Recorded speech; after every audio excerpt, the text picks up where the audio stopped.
एक बार फिर से सभी बच्चों को नमस्कार। मैं हूं राजकिशोर यादव और आप देख रहे हैं आपका अपना YouTube channel physics for you vision. पिछले वीडियो और ये वीडियो अगर ये दोनों देख लिए तो इससे बाहर क्वेश्चन नहीं आएगा, क्योंकि हर क्वेश्चन के पीछे कॉन्सेप्ट को बताए हैं।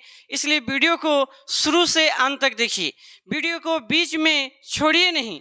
अगर वीडियो आप स्किप कर देते हैं, छोड़ देते हैं, तो फिर आपको समझ में नहीं आएगा, क्योंकि हर क्वेश्चन के पीछे कॉन्सेप्ट है। चलिए देखते हैं क्या है क्वेश्चन, स्टार्ट करते हैं। देखिए क्वेश्चन क्या है, ठीक है। देखिए क्वेश्चन क्या है, देखिए क्वेश्चन क्या है, ठीक है। क्वेश्चन है the dimensional formula of work done is the same as the dimensional formula of. क्या है हिंदी से, देखिए हिंदी भी देख सकते हैं। हिंदी से क्या लिखा है, देखिए हिंदी से क्या है, किए गए कार्य का बीमीय सूत्र निम्नलिखित में से किस बीमीय सूत्र के समान होता है। ठीक है, तो सबसे पहले देखना पड़ेगा कि कार्य, तो कार्य का जो बीमा होता है वर्क का, ठीक है, तो कार्य का फॉर्मूला क्या होता है, तो कार्य बराबर क्या होता है, तो बल गुना क्या होता है, बोलिए विस्थापन होता है। तो अगर बल गुना विस्थापन होता है तो कार्य किसके समान होता है, तो कार्य होता है ऊर्जा के समान। तो यहाँ क्या दिया है कि कार्य का बीमीय सूत्र किसके समान होता है, तो ऊर्जा के समान होता है। यानी कार्य का जो बीमा होता है वही ऊर्जा का बीमा होता है। लेकिन होता है कितना बीमा, तो देखिए बल का होता है ml T⁻², और इसका विस्थापन का क्या होता है L, तो क्या हो जाएगा m L² T⁻²। अगर क्वेश्चन पूछ दे कि कार्य का बीमीय सूत्र कितना है, तब आप लिखिएगा m L² T⁻²। लेकिन कार्य का जो बीमा है किसके समान होता है, तो ऊर्जा के समान। अब यहाँ देखिए क्वेश्चन क्या है कि कार्य का जो ऐसा मात्रक होता है तो क्या होता है, तो जूल होता है। और क्या होता है, तो फोर्स का क्या होता है, तो न्यूटन होता है। अब विस्थापन का क्या होता है, मीटर होता है। तो आप लिख सकते हैं न्यूटन मीटर या जूल। तो देखिए क्वेश्चन पूछा है एक, लेकिन इसके साथ साथ हमें सारे कॉन्सेप्ट को बताए कि कार्य का अगर मात्रक पूछेगा तो क्या होता है, जूल है, न्यूटन मीटर भी है, न्यूटन मीटर को जूल भी कहते हैं। इसका एसआई मात्रक क्या होता है, इसका बीमीय सूत्र क्या होता है, और ये किसके समान होता है। ठीक है, उसके बाद फिर क्या है, देखिए 1 जूल इक्वल टू कितना होता है, 10⁷ क्या होता है, तो अर्ग होता है। तो देखिए हम पहले ही बोले थे कि अगर आप इस वीडियो को शुरू से अंत तक देख लीजिएगा तो सिर्फ इसमें 40 क्वेश्चन नहीं है, 40 को 3 से गुना कर दीजिए, यानी 120 क्वेश्चन में बना लीजिएगा।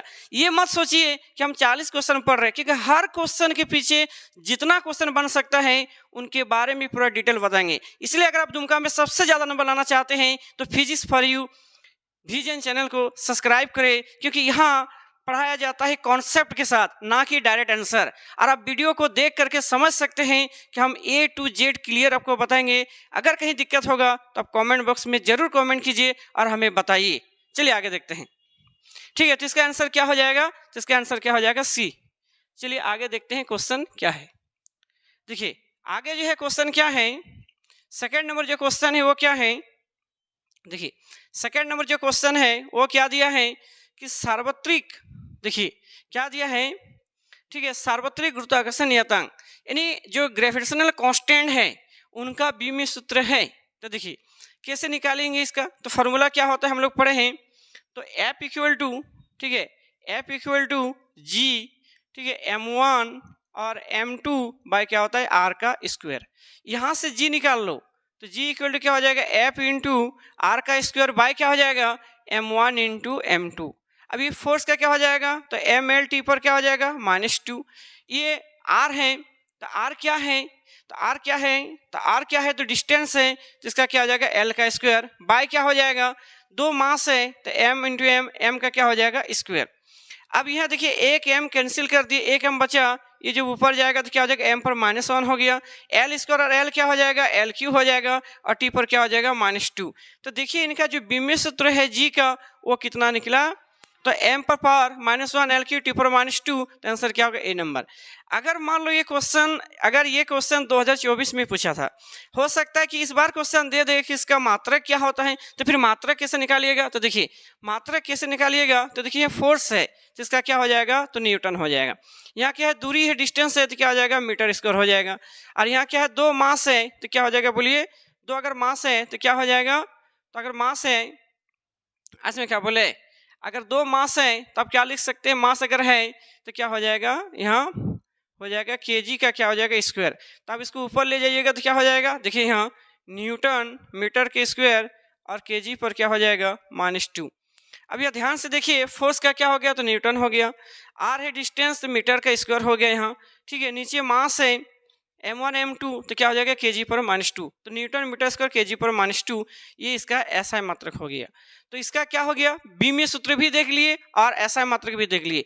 चलिए अब आगे देखते हैं, आपका समझ में आया होगा कि आंसर क्या होगा, ए नंबर। चलिए आगे देखते हैं क्वेश्चन क्या है। देखिए आगे क्वेश्चन क्या है, ठीक है, आगे क्वेश्चन क्या है, ठीक है। यहाँ देखिए क्वेश्चन क्या है, देखिए तीसरा नंबर वाला क्वेश्चन क्या दिया है, देखिए तीसरा नंबर वाला क्वेश्चन जो है वो क्या है, देखिए यहाँ भी क्वेश्चन है, ठीक है। यहाँ भी देखिए क्वेश्चन है कि which of the following is not the name of physical quantity, बोलता है कि इनमें से कौन फिजिकल क्वांटिटी नहीं है। हिंदी देखिए इसका कि निम्नलिखित में से कौन सा भौतिक राशि का नाम नहीं है। तो देखिए घनत्व तो भौतिक राशि है, ऊर्जा भौतिक राशि है, आवेग भौतिक राशि है, कौन नहीं है, तो किलोग्राम नहीं है। क्यों नहीं है, क्योंकि केजी है, ये किसी का मात्रक होता है, किसी का ऐसा ही मात्रक होता है, इसलिए नहीं है। इसलिए इसका क्या होगा, ये आंसर होगा, आंसर क्या होगा, ए नंबर होगा। अगर यहाँ द्रव्यमान दे देता तो ये भी भौतिक राशि हो जाता। हम लोग पढ़े हैं कि भौतिक राशि क्या है, तो भौतिक राशि उस राशि को कहते हैं जो डायरेक्ट या इनडायरेक्ट हम लोग क्या कर सकते हैं, मेजरमेंट कर सकते हैं। जिसको डायरेक्ट या इनडायरेक्ट हम लोग माप सकते हैं उसको भौतिक राशि कहते हैं, और जिसको माप नहीं सकते हैं वो भौतिक राशि में नहीं आएगा। जैसे किसी का दर्द, दुख, ऐसे में क्या बोले, टेंशन, बहुत सारा चीज़ है ऐसा जिसको हम माप नहीं सकते हैं वो भौतिक राशि में नहीं आएगा। लेकिन जिसको मेजरमेंट कर सकते हैं डायरेक्ट या इनडायरेक्ट, प्रत्यक्ष या अप्रत्यक्ष रूप से जिसको मापी जा सकती है वो भौतिक राशि है। जैसे वेग है, द्रव्यमान है, त्वरण है, समय है, चाल है, ठीक है, ये सब सारा क्या है, भौतिक राशि है। लेकिन जिसको माप नहीं सकते हैं वो भौतिक राशि नहीं है। और इनकी जो संख्या होता है, जैसे आधारी राशि है, इनका जो प्रकार है, और व्युत्पन्न राशि है, तो आधारिक राशि की जो संख्या होता है वो कितना होता है, 7। ये भी एग्जाम में पूछता है कि आधारी राशि की जो संख्या होती है कितनी होती है, तो 7। याद रखना, आधारी राशि की जो संख्या होती है वो 7। ये बहुत इंपॉर्टेंट क्वेश्चन है और इस साल के लिए बहुत ज़्यादा इंपॉर्टेंट क्वेश्चन है कि आधारी राशि की संख्या कितनी होती है। चलिए आगे हो गया तीसरा। आप देखिए फोर्थ में चलते हैं। देखिए फोर्थ में क्या है, देखिए क्वेश्चन, देखिए फोर्थ में क्वेश्चन क्या दिया है, थोड़ा ध्यान से देखिए। Which SI unit is to measure luminous intensity, क्या कहता है कि ज्योति तीव्रता मापने के लिए किस ऐसा इकाई का उपयोग किया जाता है, तो किसका किया जाता है, हम लोग पढ़े हैं कैंडला, ठीक है। ये कैंडला, आंसर क्या होगा, कैंडला, ठीक है। ज्योति तीव्रता मापने के लिए किस ऐसा इकाई का उपयोग किया जाता है, तो कैंडला। चलिए आगे देखते हैं, ठीक है, आगे देखते हैं कि क्वेश्चन क्या है, ठीक है। देखिए 5 नंबर आप क्वेश्चन क्या है, देखिए क्या दिया है, देखिए क्वेश्चन क्या दिया है, ध्यान से पढ़ना क्वेश्चन को। यदि कोई वस्तु वृत्ताकार पथ पर एक समान गति से चलती है तो हम उसके वेग को बारे में क्या कह सकते हैं। यानी जो सर्कुलर पाथ है वो यूनिफॉर्म मोशन में जा रहा है, तो यूनिफॉर्म में अगर जा रहा है मतलब कोई भी वस्तु है वो एक समान से जा रहा है, तो अगर वृत्ताकार पथ पर अगर एक समान से जा रहा है, ठीक है, उसके वेग में चेंज नहीं हो रहा है, यानी एक्सेलरेशन 0 है, तो सोचो अगर किसी का एक्सेलरेशन अगर 0 है तो इसका मतलब क्या है कि वो कांस्टेंट है, यानी उसमें कोई फोर्स काम नहीं कर रहा है। F इक्वल टू क्या है, 0 है, तो A इक्वल टू भी क्या है, 0 है, उसमें चेंज इन वेलोसिटी नहीं हो रहा है। तो जब किसी भी बॉडी में एक्सेलरेशन का मान 0 है तो फोर्स का अगर मान 0 है तो न्यूटन फर्स्ट लॉ में क्या होता है कि F इक्वल टू 0, इसका मतलब क्या है कि वो यूनिफॉर्म में है, एक समान में है, यानी कांस्टेंट है। तो आंसर क्या होगा, आंसर होगा क्या होगा, कांस्टेंट। चलिए आगे देखते हैं क्वेश्चन क्या है। Which of the flowing quantities is a vector, निम्नलिखित में से कौन सी मात्रा एक सदिश राशि है। देखिए कौन सदिश राशि है, सदिश राशि और अदिश राशि किसे कहते हैं। देखिए जिसका दिशा और परिमाण होता है उसको सदिश राशि कहते हैं, जिसका सिर्फ परिमाण होता है उसको हम लोग क्या कहते हैं कि अदिश राशि है।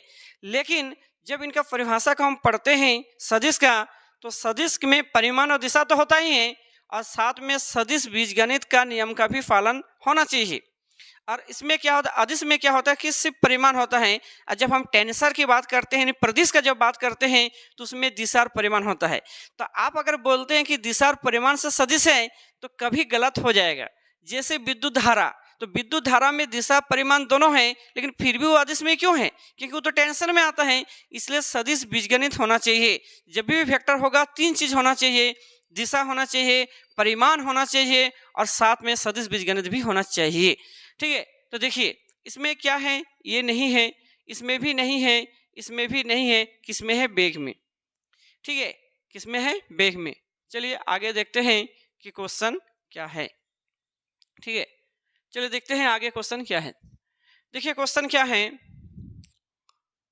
ठीक है, देखिए क्वेश्चन क्या है कि which equation of motion can be used to find the final velocity the when the initial velocity displacement and the acceleration are known. बोलता है क्या, देखिए इसका हिंदी देखिए, हिंदी से क्या दिया है कि प्रारंभिक वेग, विस्थापन और त्वरण ज्ञात होने पर अंतिम वेग ज्ञात करने के लिए गति के किस समीकरण का उपयोग किया जाता है। तो जब ये वैल्यू दिया रहेगा तो देखिए इसमें नहीं होगा, इसमें भी नहीं होगा, इसमें भी नहीं होगा, ये आंसर होगा v स्क्वायर बराबर e स्क्वायर प्लस 2as। अगर प्रारंभिक वेग दिया है u, विस्थापन दिया है s, त्वरण दिया है a, तो अंतिम वेग निकालने के लिए, v निकालने के लिए क्या होगा, तो आंसर क्या होगा? D number. चलिए आगे देखते हैं क्वेश्चन क्या है। देखिए क्वेश्चन क्या है, देखिए इसमें, ठीक है, चलिए देखिए इंग्लिश देखिए इसका। If two vector are equal in magnitude and opposite in direction their resultant is. अगर इसका हिंदी देख लीजिए, क्वेश्चन क्या कहता है। ठीक है, यदि दो सदिश परिमाण में समान और दिशा में विपरीत हैं तो उनका परिणाम है। यदि दो सदिश परिमाण में समान और दिशा में विपरीत है तो परिणाम है। मान लो परिमाण में समान है और दिशा में विपरीत है, परिमाण समान है और दिशा विपरीत है, तो उनका रिजल्टेंट क्या होगा? तो जीरो आएगा। आंसर क्या आएगा? जीरो। परिमाण समान है और दिशा विपरीत है। जिनका परिमाण समान है, मान लो कोई इधर से भी 5 न्यूटन लगा रहा है, कोई इधर से भी 5 न्यूटन लगा रहा है, तो दोनों का परिमाण क्या है? समान है, और दिशा तो विपरीत है, तो जो रिजल्टेंट होगा वो क्या होगा? जीरो होगा। जैसे मान लो कोई आदमी है, ठीक है, मान लो ये आदमी है, अब कोई आदमी इधर से इसको 5 न्यूटन बल से बल लगाया, कोई इधर से बल लगाया, तो ई भी लगाया, ई भी लगाया, तो जो रिजल्टेंट होगा जीरो होगा। या ऐसा सोचे कि दो आदमी हैं, इस आदमी ने इसको क्या किया? एक थप्पड़ मारा, मान लो 5 न्यूटन, ये भी एक थप्पड़ लगाया 5 न्यूटन, तो दोनों का रिजल्टेंट जीरो हो गया। अब तो समझ में आया होगा। चलिए आगे देखते हैं। देखिए आगे क्वेश्चन क्या है कि the scalar product of two vector is also known as. चलिए देखिए इसका हिंदी क्या है। देखिए हिंदी से भी दिया है, हिंदी से इसको देख सकते हैं। क्या क्वेश्चन कहता है, देखिए दो सदिशों के अदिश गुणनफल को डैश के रूप में भी जाना जाता है। सदिशों के अदिश गुणनफल, जब दो सदिशों का अदिश गुणन होता है तो उसको हम लोग स्केलर प्रोडक्ट या डॉट प्रोडक्ट बोलते हैं। और जब दो सदिश का सदिश गुणन होता है तो उसको क्रॉस प्रोडक्ट या वेक्टर प्रोडक्ट बोलते हैं। तो क्वेश्चन क्या पूछा है, देखिए यहाँ, ठीक है, क्वेश्चन पूछा दो सदिशों के अदिश गुणनफल। तो अदिश गुणनफल का मतलब क्या हो जाएगा? डॉट प्रोडक्ट, यानी बिंदु गुणनफल। आंसर क्या होगा? Dot product. तो आंसर क्या होगा? बी नंबर होगा। चलिए आगे समझते हैं। देखिए इस क्वेश्चन में क्या है, अगर मान लीजिए कि ए वेक्टर डॉट बी वेक्टर, ठीक है, तो इसमें क्या होगा? ए बी क्या हो जाएगा? तो कॉस थीटा हो जाएगा। तो ये दोनों वेक्टर हैं, लेकिन इसका जो रिजल्ट आया वो अदिश में आया, इसलिए इसको क्या कहते हैं? डॉट प्रोडक्ट या स्केलर प्रोडक्ट। और दो वेक्टर को अगर हम गुना करते हैं क्रॉस प्रोडक्ट में, वेक्टर ही अगर आए, मान लो ए वेक्टर क्रॉस बी वेक्टर की 80 वेक्टर अगर आ गया, तो उसको हम लोग क्या कहते हैं? इसका नाम क्या हो जाएगा? इसका जो नाम हो जाएगा, इसको हो जाएगा वेक्टर प्रोडक्ट। ठीक है, जैसे फोर्स इनटू डिस्प्लेसमेंट है, तो देखिए ये भी वेक्टर है और ये भी वेक्टर है, और यहाँ डब्ल्यू आएगा, तो ई जो है स्केलर में है, तो दो वेक्टर को अगर हम लोग डॉट प्रोडक्ट किए तो डब्ल्यू आया वर्क, ये एक स्केलर प्रोडक्ट है, या इसको हम लोग बोल सकते हैं कि ये डॉट प्रोडक्ट है। चलिए आगे देखते हैं कि क्वेश्चन क्या है। देखिए in projectile motion the horizontal component of velocity remains. देखिए हॉरिजॉन्टल जो प्रोडक्ट इसके हिंदी से भी देख सकते हैं, क्या है? प्रक्षेप गति में वेग का क्षैतिज घटक क्या रहता है? क्षैतिज घटक, क्षैतिज घटक किसको बोलते हैं? ऐसे है, देखिए ऐसे करके जब फेंका जाता है तो इसको क्षैतिज घटक, ये यू है, यू एक्स है, और ये क्या हो जाएगा? V Y. तो यू एक्स हो गया, ये क्या हो गया? V Y. अब इसको ध्यान से देखिए कि जैसे जैसे मान लीजिए कोई वस्तु है, ऐसे आगे बढ़ेगा, ऐसे आगे बढ़ेगा, फिर आगे बढ़ेगा, फिर आगे बढ़ेगा, तो इनका वेलोसिटी चेंज होगा। और वेलोसिटी चेंज होते होते क्या होगा, इसमें इसका डिस्प्लेसमेंट भी चेंज होगा, ठीक है। लेकिन इसमें जो होता है हॉरिजेंटल में कुछ चेंज नहीं होगा यहाँ, ये इसलिए इसमें क्या होता है कि इसका क्या होगा कि प्रक्षेप गति में वेग का क्षैतिज घटक रहता है तो कांस्टेंट रहता है। चलिए आगे देखते हैं क्वेश्चन। देखिए क्वेश्चन क्या है, देखिए क्वेश्चन क्या है, a ball of mass m strikes a rigid wall with velocity u factor and rebounds with the same speed the impulse imparted to the wall by the wall is m द्रव्यमान कि एक गेंद u वेग से एक कठोर दीवार से टकराती है। मान लो दीवार है, एक गेंद यहाँ से जाकर टकराया, उसी गति से पलट जाती है, उसी से पलट जाती है, मतलब वहां से लौट आया। दीवार द्वारा गेंद को दिया गया आवेग क्या है, तो आवेग संवेग परिवर्तन की दर को आवेग कहते हैं। तो इसका संवेग क्या हो जाएगा, p बराबर क्या हो जाएगा mu। फिर जब वो आएगा तो क्या हो जाएगा, बोलो ये भी mu होगा लेकिन माइनस में। अब सोचो संवेग परिवर्तन की दर करेगा तो क्या होगा कि माइनस mu और फिर माइनस mu, तो 2mu माइनस में आएगा। तो किसमें आंसर होगा, देखिए डी नंबर। चलिए आगे देखते हैं कि क्वेश्चन क्या है। Which of the following is known as the law of inertia, तो न्यूटन्स फर्स्ट लॉ क्या हो जाएगा, बोलो न्यूटन्स क्या हो जाएगा, न्यूटन्स क्या हो जाएगा फर्स्ट लॉ। कि न्यूटन के गति का जो पहला नियम है, न्यूटन के गति के जो पहला नियम है, यानी निम्नलिखित में से जड़त्व के नियम के रूप में माना जाता है। तो न्यूटन के गति के पहला नियम से क्या होगा, तो न्यूटन के गति के पहला नियम से, पहला नियम में क्या होता है, तो F इक्वल टू क्या होता है 0। दूसरा नियम में क्या होता है, dp बाई क्या होता है dt इक्वल टू क्या होता है F समानुपाती dp बाई dt। और तीसरा में क्या होता है F A B vector equal to minus F B A. यहाँ देखिए अब इसमें क्या है कि ये क्या है, पहला नियम में क्या है, किसी वस्तु में संवेग परिवर्तन की दर आरोपित बल का समानुपाती होता है। एफ में किसमें पहला लॉ में क्या होता है कि ए इक्वल टू 0, यानी एफ इक्वल टू क्या 0। और थर्ड लॉ में क्या होता है, प्रत्येक क्रिया के बराबर तथा विपरीत प्रतिक्रिया होती है। तो यहाँ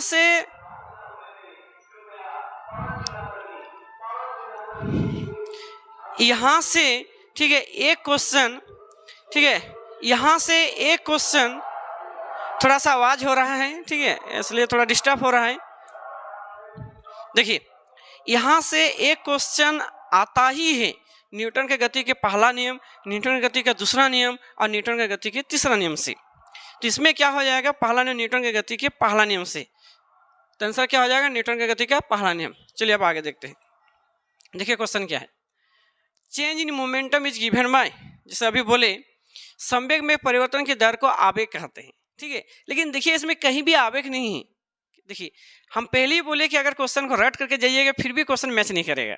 क्यों, देखिए क्वेश्चन क्या दिया, संवेग परिवर्तन की दर को आवेग कहते हैं, लेकिन आवेग कहीं नहीं है। तो आप सोचिएगा क्या क्वेश्चन गलत है, तो नहीं, आवेग का फॉर्मूला क्या होता है बल इंटू समय। तो किसमें है बी नंबर, तो आंसर क्या होगा बी नंबर। हम लोग पढ़े हैं बल और अल्प समय डेल्टा टी, तो एफ इंटू डेल्टा टी, तो क्या होगा बल इंटू समय, तो आंसर क्या होगा बी नंबर। चलिए देखते हैं क्वेश्चन क्या है, ठीक है। एक cork of mass 10 gram is floating on water, the net force acting on the cork is 10 ग्राम। हिंदी देखिए 10 ग्राम द्रव्यमान का एक कॉर्क पानी पर तैर रहा है, कॉर्क पर कार्य करने वाला शुद्ध बल है। तो देखिए मान लीजिए पानी है और ये तैर रहा है ऊपर में, तो यहाँ से जो बायोन्सी फोर्स लगा रहा है उत्प्लावन बल, इधर से क्या है जो गुरुत्वाकर्षण बल लगा रहा है, ग्रेविटेशनल फोर्स लगा रहा है, तो ये क्या है संतुलन कर देता है। इधर से लगा रहा है वो भी इधर से लगा रहा है, तो क्या हो जाएगा जो नेट फोर्स होगा शुद्ध बल होगा उसका मान क्या हो जाएगा 0, क्योंकि इसका इधर से भी फोर्स लगा रहा है इधर से भी फोर्स लगा रहा है, इसलिए टोटल फोर्स का मान क्या हो जाएगा 0। चलिए आगे देखते हैं क्वेश्चन क्या है। देखिए क्वेश्चन क्या है कि एनर्जी इज, एनर्जी जो है वो क्या है, देखते हैं इसका हिंदी जो है वो क्या है। देखिए हिंदी क्या है, पढ़िए यहाँ। ऊर्जा क्या है, कार्य करने की क्षमता को ऊर्जा कहते हैं, कार्य करने की दर, कार्य में परिवर्तन में से कोई नहीं। तो ऊर्जा क्या है, कार्य करने की क्षमता को क्या कहते हैं ऊर्जा कहते हैं, ठीक है, तो आंसर क्या होगा ए नंबर। आगे देखिए, area under force displacement curve represents, क्या बताता है? तो वर्क डन। आंसर क्या होगा? Work done. ठीक है, यानी बल और विस्थापन वक्र का क्षेत्रफल दर्शाता है, तो आंसर क्या हो जाएगा? बोलो, क्या गया? कार्य। ठीक है, चलिए आगे देखते हैं क्वेश्चन क्या है। देखिए इसमें क्वेश्चन क्या कहता है, देखिए ये बहुत ज्यादा इंपॉर्टेंट क्वेश्चन है, ध्यान दीजिएगा। In perfectly inelastic collision, तो inelastic collision elastic collision दोनों क्या होता है? देखिए अगर मान लिया जाए यहां से कोई वस्तु है, इसको फेंके, इस सरफेस से फेंके, अब फेंकने के बाद फिर ये इतनी ही डिस्टेंस से यहाँ तक पहुंच गया, तो इसमें क्या हुआ? गतिज ऊर्जा, इसका जो संवेग है यानी काइनेटिक एनर्जी, जो मोमेंटम है, वो दोनों क्या हो गया? बराबर हो गया। तो इसमें दोनों संरक्षित रहा इलास्टिक कोलिजन में, यानी प्रत्यास्थ टक्कर में। लेकिन अगर हम किसी वस्तु को यहाँ से फेंके और इतने दूर गया मान लो, तो इसमें क्या हुआ कि गतिज ऊर्जा जो होता है ये कंजर्वेट नहीं हुआ, यानी संरक्षित नहीं रहा। इसमें क्या रहा? इसमें मोमेंटम हुआ, यानी संवेग हुआ। आज में क्या बोले? इसमें संवेग हुआ। तो इसका क्या क्वेश्चन क्या आता है? इन इलास्टिक में क्या आता है? कोई भी बॉडी को अगर हम फेंक रहे हैं, देखिए पहले क्वेश्चन को देखिए, समझिए कि पूर्णतः अप्रत्यक्ष टक्कर का बात करें, पूर्णतः अप्रत्यक्ष टक्कर में क्या होता है, तो हम क्या लिखेंगे कि केवल संवेग संरक्षित रहता है, केवल गतिज ऊर्जा संरक्षित रहता है। संवेग और गतिज ऊर्जा दोनों संरक्षित रहता है। तो संवेग और गतिज ऊर्जा यानी संवेग और जो गतिज ऊर्जा है वो किसमें? दोनों में रहेगा। तो इसका आंसर क्या होगा? इलास्टिक में। ठीक है, इलास्टिक जो कोलिजन होगा उसमें जो होगा ये दोनों रहता है। इसका आंसर क्या हो जाएगा? अप्रत्यक्ष टक्कर में क्या हो जाएगा? तो आंसर ए नंबर आ जाएगा। केवल संवेग रहता है, गतिज ऊर्जा नहीं रहता है, क्योंकि जितना दूर से वो आया उतना दूर वो पहुंच नहीं पाता है, इसलिए आंसर हुआ ए नंबर। चलिए आगे देखते हैं क्वेश्चन क्या है। देखिए क्वेश्चन जो है वो क्या है, पढ़िए। ठीक है, क्वेश्चन क्या है? इफ एन एथलीट, ठीक है, dough 500 joules of work in 4 seconds, what is his the power the output? यदि कोई एथलीट 4 सेकंड में 500 जूल काम करता है तो उसकी शक्ति क्या है, यानी शक्ति निकालना पड़ेगा। तो शक्ति का फॉर्मूला क्या होता है? बोलो, शक्ति का जो फॉर्मूला हम लोग पढ़े हैं, तो P बराबर क्या होता है? W/T। कहाँ से क्वेश्चन दिया है, कौन सा फॉर्मूला है? शक्ति का फॉर्मूला क्या होता है? तो P बराबर W/T। कितना वर्क कर रहा है? देखो 500 जूल, तो लिखेगा 500। कितना समय? तो समय को खोजो 4 सेकंड, तो 4, इसको 2 से काटो, ये हो जाएगा 250, इसको काटो 1 2 5, 125, यानी आंसर क्या हो जाएगा? 125 वाट। देखिए the product of movement of inertia and the angular velocity is called, तो एंगुलर मोमेंटम। चलिए हिंदी देखते हैं इसका क्या है। देखिए हिंदी से क्या दिया है, ध्यान से देखना कि जड़त्व आघूर्ण और कोणीय वेग का गुणनफल कहलाता है। तो कोणीय संवेग L, कोणीय संवेग, ठीक है, आंसर क्या हो जाएगा? कोणीय संवेग इसका रिलेशन है। ठीक है, चलिए आगे देखते हैं कि क्वेश्चन क्या है। देखिए क्वेश्चन क्या है, देखिए परिभ्रमण मन त्रिज्या का मात्रक होता है। ठीक है, इनका जो मात्रक होता है, ठीक है, इनका जो मात्रक होता है, इनका जो मात्रक है वो क्या है? तो ये रेडियस है, तो इसका मात्रक क्या हो जाएगा? इसका मात्रक जो हो जाएगा वो क्या हो जाएगा? मीटर हो जाएगा। तो आंसर क्या हो जाएगा? आंसर हो जाएगा मीटर। चलिए आगे देखते हैं क्वेश्चन क्या है। देखिए क्वेश्चन क्या है यहाँ, देखिए क्वेश्चन क्या है कि rotational kinetic energy is equal to, rotational kinetic energy is equal to, ठीक है, तो काइनेटिक एनर्जी, तो हम लोग जानते हैं काइनेटिक एनर्जी का फॉर्मूला क्या होता है, ठीक है, 1/2 mv² होता है। लेकिन ये घूर्णन के लिए दिया है, घूर्णन के लिए, घूर्णन गतिज ऊर्जा के लिए कितना होता है? तो 1/2 I⍵²। ठीक है, याद रखेगा तो ना अलग है, इलिनियर है, ये किसके लिए है? तो रोटेशनल के लिए, जो घूमती उनके लिए है। अब यहाँ क्वेश्चन क्या है, देखिए what is the moment of inertia of a solid cylinder of mass m and the radius r about its own axis, क्या हो जाता है? तो क्या हो जाएगा? 1/2 mr²। ये फॉर्मूला में हम पढ़ाए हैं थ्योरी में। ठीक है, आगे देखिए क्वेश्चन क्या है, ठीक है, आगे देखिए क्वेश्चन क्या है इसका। ठीक है, देखिए हिंदी से भी दिया है, ठीक है, हिंदी से क्या दिया है? द्रव्यमान m और त्रिज्या r के एक ठोस बेलन का उसके अक्ष के परित जड़ता घूर्ण क्या होगा, तो 1/2 mr²। आंसर क्या होगा, 1/2 mr²। आगे देखिए क्वेश्चन क्या है, Which law describe the orbits of planets around the sun? कौन सा नियम सूर्य के चारों ओर, कौन सा नियम सूर्य के चारों ओर ग्रहों की कक्षाओं का करता है, कौन सा नियम के सूर्य के चारों ओर भ्रमण करता है। सूर्य के चारों ओर जो होता है प्लेनेट से घूमता है, कौन बताया था कि सन के चारों ओर भ्रमण करता है, तो क्या न्यूटन का लॉ, तो नहीं। फैराडे का नियम नहीं, ठीक है, तो केपलर का नियम, ठीक है, किरचॉफ नहीं। ये दोनों जो है सेकेंड ईयर में है और ये दोनों क्या है, फर्स्ट ईयर में है, तो आंसर क्या होगा, केपलर का लॉ, ठीक है। तो आपको समझ में आ रहा होगा। चलिए आगे देखते हैं क्वेश्चन क्या है। देखिए आगे जो क्वेश्चन है वो क्या है, देखिए क्वेश्चन क्या है, देखिए कितना इंपॉर्टेंट क्वेश्चन, कितना कॉन्सेप्ट से क्वेश्चन दिया है यहाँ। Where will it be the profitable to the purchase on 1 kg of sugar. देखिए क्वेश्चन क्या दिया है यहाँ, देखिए क्वेश्चन क्या दिया है, देखिए कितना कॉन्सेप्ट से क्वेश्चन उठाया है कि 1 किलोग्राम चीनी खरीदना कहाँ से लाभदायक होगा। अगर आपको चीनी खरीदना है, ठीक है, अगर आपको चीनी खरीदना है या कुछ भी सामान खरीदना है, सिर्फ ये क्वेश्चन का मतलब है कि आपसे जानना चाहता है कि आपको समझ में आता है या नहीं, इसलिए वो ऐसा क्वेश्चन बनाया है।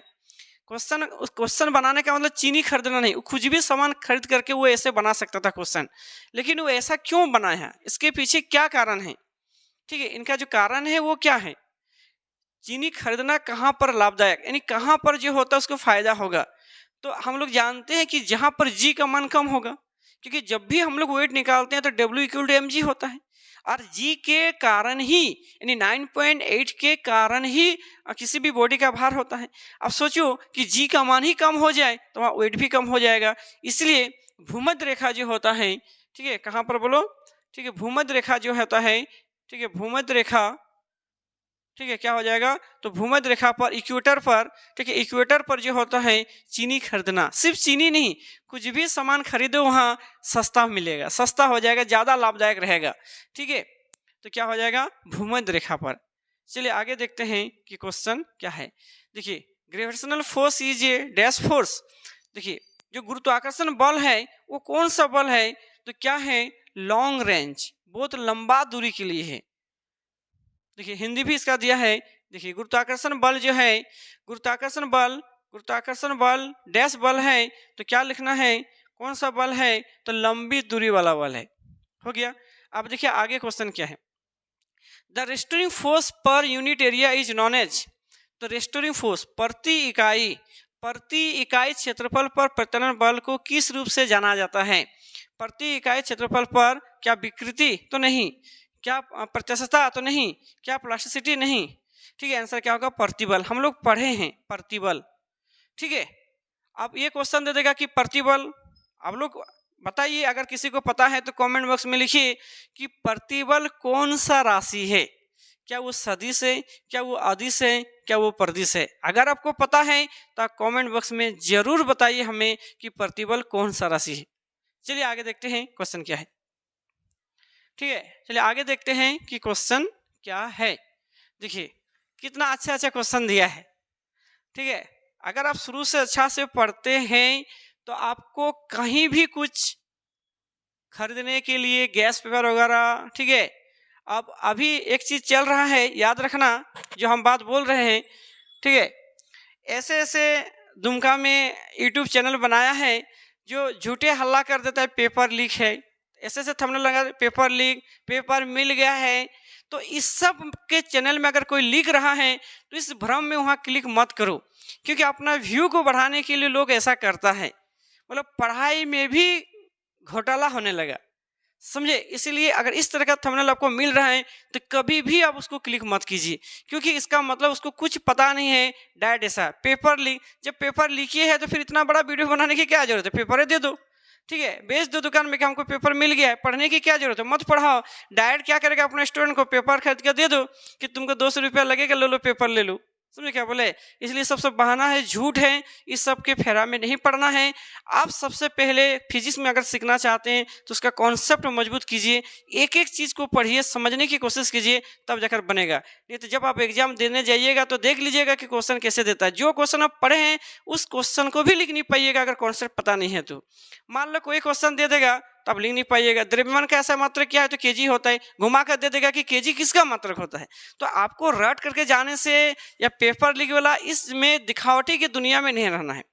यहाँ जो होता है इतना दिखावटी चल रहा है, इसलिए इससे आपको बचकर रहना है। आप उस क्वेश्चन को पढ़िए जो लग रहा है जेन्युइन में पढ़ा रहा है, सच में मेरे लिए मेहनत कर रहा है, ऐसे जगह पर पढ़ो, ना कि दिखावटी के चलते। अगर दिखावटी के चलते पढ़िएगा तो आने वाला समय में जब आप फिजिक्स पढ़िएगा तो आपको बहुत भारी लगेगा। और नहीं पता है तो फिजिक्स ऑनर्स ले करके देख लेना, कैसे लगेगा कि फिजिक्स का औकात क्या है। ठीक है, चलिए देखते हैं नेक्स्ट वीडियो में। नेक्स्ट क्वेश्चन जो है देखते हैं। तो क्वेश्चन क्या, हुक्स लॉ स्टेट्स डेट। ठीक है, हुक्स लॉ जो होता है वो क्या है, देखिए इसका जो हिंदी, ठीक है, इनका जो हिंदी है वो हिंदी भी हम लोग देख लेते हैं। देखिए हिंदी से क्या दिया है, देखिए ये हिंदी से दिया है, इसको अच्छा से देखिए। ठीक है, क्वेश्चन क्या दिया है कि हुक का नियम क्या बताता है। देखिए तो हुक का नियम जो होता है वो क्या बताता है कि प्रतिबल विकृति के अनुक्रमानुपाती होता है। प्रतिबल विकृति के व्युत्क्रमानुपाती होती है तो ये नहीं होता है। प्रतिबल विकृति के बराबर होता है तो ये भी नहीं होता है। प्रतिबल विकृति के ये भी नहीं होता है। तो प्रतिबल और विकृति एक दूसरे के समानुपाती होती हैं, लेकिन ये तब तक होती है जब तक इलास्टिक लिमिट होगा। इलास्टिक लिमिट के अंदर ही प्रतिबल विकृति के समानुपाती होती है। अगर इलास्टिक लिमिट अगर क्रॉस कर जाएगा तो ये नियम लागू नहीं होगा। इसलिए प्रतिबल विकृति के समानुपाती तभी होता है जब इलास्टिक लिमिट, याद रखना आंसर क्या होगा, ए नंबर। चलिए आगे देखते हैं। क्वेश्चन क्या है कि लिक्विड प्रेशर डिपेंड अपॉन, ठीक है, हिंदी से भी देख सकते हैं। हिंदी क्या है, तरल दाब निर्भर करता है। तो ये जो निर्भर करता है तरल का जो प्रेशर है, कल के वीडियो में भी ये क्वेश्चन बताए। ठीक है, देखिए क्वेश्चन क्या है, तो आंसर क्या हो जाएगा, तरल स्तंभ की ऊंचाई हाइट पर। तो आंसर क्या हो जाएगा, सी नंबर। चलिए आगे देखते हैं क्वेश्चन क्या है। देखिए इसमें क्वेश्चन क्या दिया है, ध्यान से पढ़िए कि सरफेस टेंशन जो है, ठीक है, the unit of surface tension is same as that of, मतलब पृष्ठ तनाव की इकाई डैश के समान होता है। तो पृष्ठ तनाव का इकाई, ध्यान से सुनिएगा, पृष्ठ तनाव की इकाई, तो पृष्ठ तनाव जो होता है, यहाँ देखिए पृष्ठ तनाव, ठीक है, पृष्ठ जो तनाव है क्या होता है, फॉर्मूला बल बाय लंबाई होता है। बल बाय क्या होता है, लंबाई होता है। ठीक है, इनका मात्रा क्या होता है, न्यूटन मीटर आया। अब इनमें से किसका न्यूटन मीटर होगा, खोजिए। क्या प्रति इकाई आयतन पर होगा, तो नहीं होगा, आयतन है। प्रति इकाई क्षेत्रफल पर बल होगा, तो ये भी नहीं होगा। क्या प्रति इकाई क्षेत्रफल की सतह की ऊर्जा होगा, हाँ होगा। देखिए प्रति इकाई क्षेत्रफल पर, क्षेत्रफल, ठीक है, प्रति इकाई क्षेत्रफल पर ऊर्जा, ठीक है, ऊर्जा, तो ऊर्जा जो होता है, देखिए तो हो रहा है ना, नहीं हो रहा है, ऊर्जा प्रति इकाई क्षेत्रफल, और क्षेत्रफल का जो होता है ये क्षेत्रफल। तो ऊर्जा का फॉर्मूला क्या होता है, तो बल गुना विस्थापन होता है। ठीक है, यानी शॉर्ट में लिखेंगे तो क्या लिखेंगे, बल गुना क्या विस्थापन, तो बल गुना क्या विस्थापन हो गया। और क्षेत्रफल के क्या होता है, एरिया, लंबाई गुना चौड़ाई, तो इसका हो गया न्यूटन, अभी दूरी है तो मीटर हो गया, इसका मीटर स्क्वायर हो गया, एक को काट दो तो मीटर बचा, तो यानी न्यूटन प्रति क्या हो जाएगा, मीटर। देखिए इसमें आ गया, तो आंसर क्या होगा, सी नंबर आंसर होगा। आंसर क्या होगा, सी नंबर। चलिए आगे देखते हैं। ठीक है, चलिए आगे देखते हैं क्वेश्चन क्या है। 30 नंबर में क्वेश्चन देखिए, क्वेश्चन क्या है कि in which the substance does conduction the mode of the heat the transfer take the place. Question क्या कहता है कि किस पदार्थ में उष्मा स्थानांतरण चालन विधि से होती है। ठीक है, चालन विधि से होती है, कल की वीडियो में भी पढ़ाए थे, किससे होती है, तो ठोस में। तो आंसर हो जाएगा क्या, ठोस। चलिए आगे देखिए क्वेश्चन क्या है, which of the following materials has the highest specific heat. ठीक है, सबसे ज्यादा उष्मीय जो धारिता है उसमें। ठीक है, देखिए इसका हिंदी भी देख सकते हैं कि निम्न में से, देख सकते हैं हिंदी इसका। ठीक है, देखिए हिंदी से क्या दिया है कि निम्न में से किस पदार्थ की विशिष्ट उष्मा धारिता सबसे अधिकतम होती है। ठीक है, तो सबसे ज्यादा जो होता है किसका होता है, सबसे ज्यादा किसका होता है, तो पानी का होता है। ठीक है, चलिए आगे देखते हैं।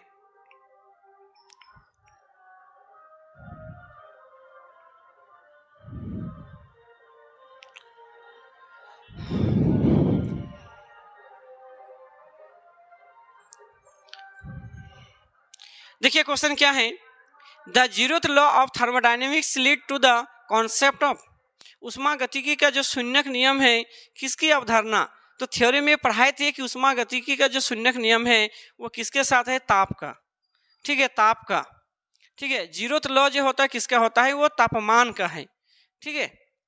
चलिए आगे देखते हैं।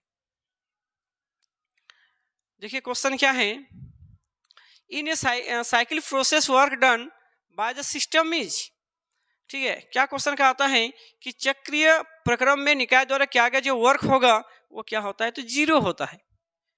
चलिए आगे देखिए क्वेश्चन क्या है, ठीक है। देखिए आगे जो क्वेश्चन है वो क्या है, ठीक है। आगे देखिए क्वेश्चन क्या है कि average kinetic energy of the molecules of A gas is directly proportional, तो किसके होता है, तो टेम्परेचर के होते हैं। क्वेश्चन क्या है कि गैस के अणुओं की औसत गतिज ऊर्जा डैश के अनुक्रमानुपाती होती है, तो किसके समानुपाती होती है, तो क्या होता है, तापमान की।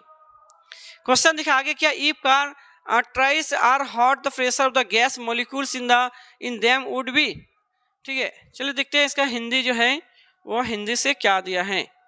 देखिए इसका हिंदी से जो है क्या दिया है, यदि ध्यान से देखिए क्वेश्चन, यदि कार के टायर गर्म हो तो उसमें गैस अणुओं का दाब क्या होता है, तो उच्च हो जाता है, नहीं बहुत ज़्यादा बढ़ेगा, उच्च हाई हो जाएगा।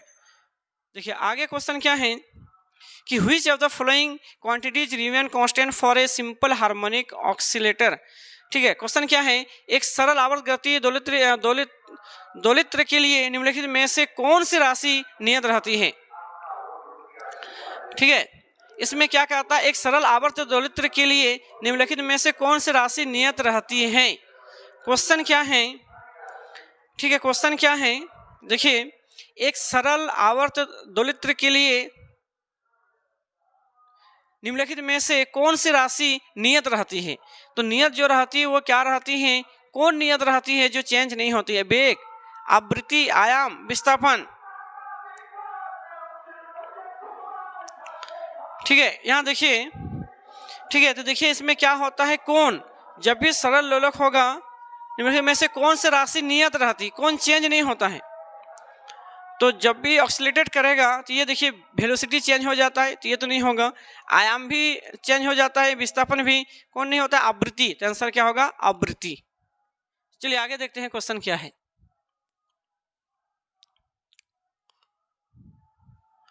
Which of the following is a necessary condition for SHM, निम्नलिखित में से कौन सी एसएचएम के लिए आवश्यक शर्त है, तो आवश्यक शर्त किसके लिए है, देखिए घर्षण एसएचएम के लिए किसके लिए होगा, तो आंसर क्या होगा, इलास्टिसिटी, क्या होगा, इलास्टिसिटी, इलास्टिसिटी में होता है। आगे देखिए question, which physical quantity does the amplitude of SHM represents, तो क्या हो जाएगा, चलिए इसका हिंदी भी देख सकते हैं, क्या है हिंदी से, देखिए यहाँ, ठीक है, हिंदी से देखिए क्या दिया है कि एसएचएम का आयाम किस भौतिक राशि को दर्शाता है, तो सिंपल हार्मोनिक जो मोशन है वो अधिकतम डिस्प्लेसमेंट को बताता है, ठीक है। तो आंसर क्या हो जाएगा, ये हो जाएगा, ठीक है। ये भी हम पढ़ाए थे, ठीक है। एसएचएम क्या होता है इसमें कि इसमें जैसे डैम्पिंग फोर्स लगता है तो क्या बोले थे, एफ डायरेक्टली प्रोपोर्शनल क्या होता है, -x, तो ये जो है डिस्प्लेसमेंट से रिलेटेड है, इसका आंसर क्या हो जाएगा, मैक्सिमम डिस्प्लेसमेंट। अब आगे देखिए क्वेश्चन क्या है कि what type of waves are produced in a vibrating string और ऑरिजिन पाइप, देखिए कोई पाइप है, ठीक है, और इस पाइप में जो होता है जैसे कंपन डोरी या आर्गन पाइप, किस प्रकार की तरंग उत्पन्न होती है, तो किसमें करता है वो ऐसे ऐसे 90 डिग्री में आता है, ठीक है, ऐसे आएगा, फिर ऐसे, फिर ऐसे, फिर ऐसे, फिर ऐसे ऐसे करके जाएगा, ठीक है। कोई पाइप आपके पास है, ठीक है, कोई पाइप होगा, उस पाइप में क्या करना है कि उस पाइप तो ऐसे ऐसे करके हम लोग ऐसे करते हैं, ठीक है, बड़का पाइप है तो देखिएगा एक बार पाइप तो ऐसे जाएगा, फिर एक बार ऐसे जाएगा, फिर एक बार ऐसे जाएगा, फिर ऐसे जाएगा, तो ये क्या हो जाएगा, ये हो जाएगा अनुप्रस्थ, यानी ट्रांसफर वेव होगा, आंसर क्या होगा, ए नंबर। आगे देखिए क्वेश्चन क्या है, ठीक है, देखिए लास्ट क्वेश्चन है, ठीक है। क्वेश्चन क्या है कि which property of the sound wave is responsible for the formation of beats, क्या है, देखिए ध्वनि तरंगों का कौन सा गुण बीट निर्माण के लिए उत्तरदायी है, कौन सा गुण, क्या आयाम है, क्या तरंगधैर्य है, क्या चाल है, क्या आवृत्ति है, तो आंसर क्या होगा, तो आवृत्ति होगा, तो आंसर क्या होगा, सी नंबर। और इस तरह से हमने, ठीक है, 2 वीडियो बनाए क्लास 11 फिजिक्स के लिए, जो कि आपका एग्जाम है 26 को, तो 26 को अगर आपका एग्जाम डेट दिया है, आपको क्या करना है, दोनों वीडियो को ध्यान से सुनना है, देखना है, कॉपी और पेन लेकर के अच्छा से उसको रिवीजन करना है। आप अगर दोनों वीडियो को अच्छा से ध्यान से देख लेते हैं तो हम निश्चित रूप से कह सकते हैं कि आपको पास नंबर लाने के लिए कोई रोक नहीं सकता है। पहला। सेकंड बात क्या है कि हम हर चैप्टर का, चैप्टर 1 से लेकर के चैप्टर 14 तक सब क्वेश्चन का वीवीआई और कॉन्सेप्ट दोनों के साथ लगभग 20-25 को करके क्वेश्चन हर वीडियो में लाएंगे। उस भी वीडियो को देखना ना भूले। तो सबसे पहले आपको क्या करना है कि पास होने के लिए इस 2 वीडियो को आप देख लीजिए, उसके बाद फिर उधर देख लीजिएगा, जिसके साथ आपका नंबर आ जाएगा।